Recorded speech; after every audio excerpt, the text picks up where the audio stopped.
Hi, it's Kristen with Hasta Cielo y Mas, and welcome to March Munchies. Today we're going to be making paleo or keto granola. This will be a grain-free recipe. I have made this once before and made it keto. Today I'm going to be making it paleo, but I will be explaining the differences. And I was inspired to do this video by Foodie Turned Sleevey, who was showing some paleo granola on Instagram as well as on her wonderful yogurt review video. And so I'm going to be making some from scratch today. The one I'm going to be making is kind of a combination of a bunch of recipes I found on the internet, but it is requiring a lot of ingredients. Remember, the great thing about granola is you can basically make it with whatever you have. So I'm going to give you a lot of ideas for how to customize it today. I'm going to be making mine on an aluminum foil baking sheet, but generally I would use parchment paper. But when I checked my parchment paper today, someone had used the last of it and not thrown the box away. Wonder who did that. Anyway, so I'm using aluminum foil today. We will also be using 1 3/4 cup of organic unsweetened coconut flakes, 1 cup of chopped walnuts. I chopped them in my food processor, about 3 pulses. 1 cup of chopped pecans, also chopped in the food processor, 3 pulses. These are unsalted and unsweetened. We have here a 1/2 cup of raw pumpkin seeds, a 1/2 cup of sliced almonds, a 1/2 cup of raw sunflower seeds, and these are the pumpkin seeds, sorry, mix that up. 2 tablespoons of flaxseed. And then I'm going to be sweetening it, making it paleo, not keto, with 2 tablespoons of dried cranberries and 7 chopped dates.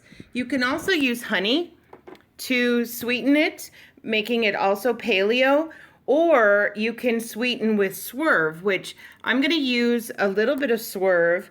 I'm going to be using a 1/4 cup of swerve, 1/3 cup of coconut oil. I'm using unrefined, 2 teaspoons of vanilla extract. Make that 3 teaspoons of vanilla extract, 2 teaspoons of cinnamon, and a dash of pink salt. It's in there. I'll be back. So the first step is to combine all of the dry ingredients. I've left out the dates and the cranberries, and I'll explain why in a second. And I'm going to stir these up, and I'm going to pause it while I do that, and I'll be back. So I've mixed my dry ingredients together. I've also heated up my coconut oil in the microwave for about 30 seconds, and I'm going to be adding the swerve,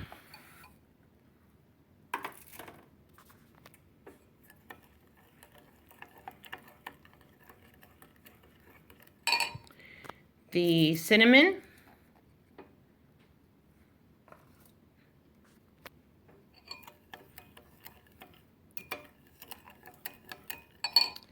the vanilla extract, and the dash of pink salt.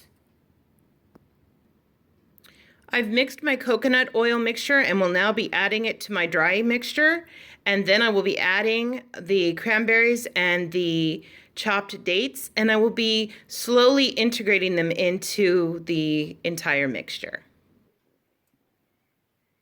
So I've sprayed my baking sheet with cooking spray, and this is my mixture that I'm going to be adding, and I'm going to be baking it for 20 minutes at 300 degrees on the bottom shelf, and then I'm going to remove it for a second to stir it and bake it for 5 minutes more.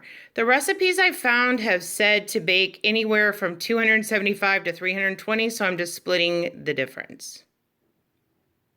You can see that I've evenly spread the mixture onto the baking sheet and will be putting it in the oven. So as I mentioned, there are a whole lot of ways that you can customize this recipe. You can basically use any seeds, any dried fruit, any nuts.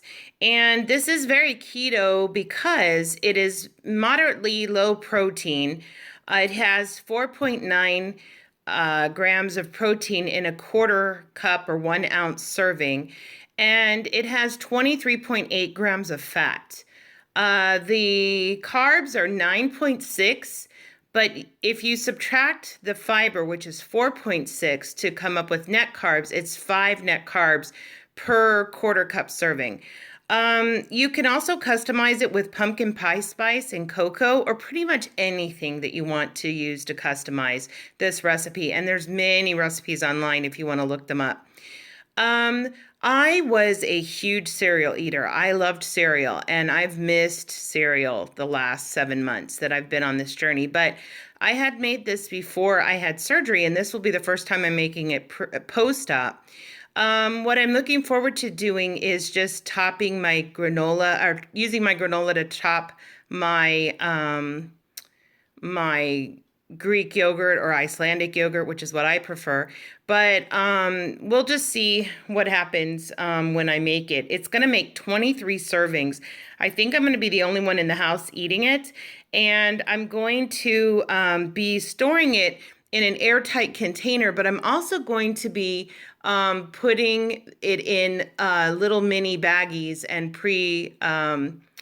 pre-measuring the quarter cup serving.